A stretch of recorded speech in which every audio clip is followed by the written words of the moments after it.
好，各位小伙伴，现在两个电视呢都是同样的音量，那右边是荣耀智慧屏 Pro， 左边是老牌电视，它的售价呢在4000多块钱，而荣耀智慧屏 Pro 我们拿的这个版本呢也是4799的，但是荣耀智慧屏 Pro 一直宣传自己的是同价位段音响里面最好的，因为它有6个10W的扬声器。话不多说，我们直接播放同一首歌来看一下，先播左边。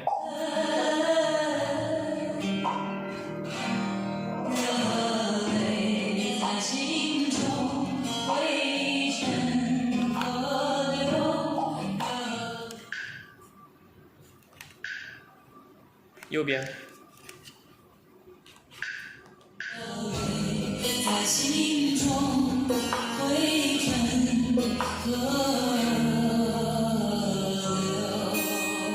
就很明显，右边的这个感觉要好非常多。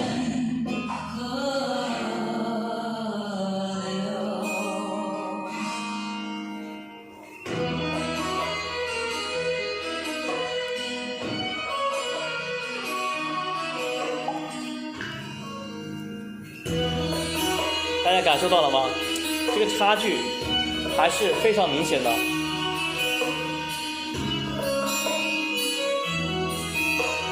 OK， 小伙伴，你们觉得荣耀智慧屏的音响是否让你满意呢？在评论区留言，左边觉得好扣1，右边觉得好扣2。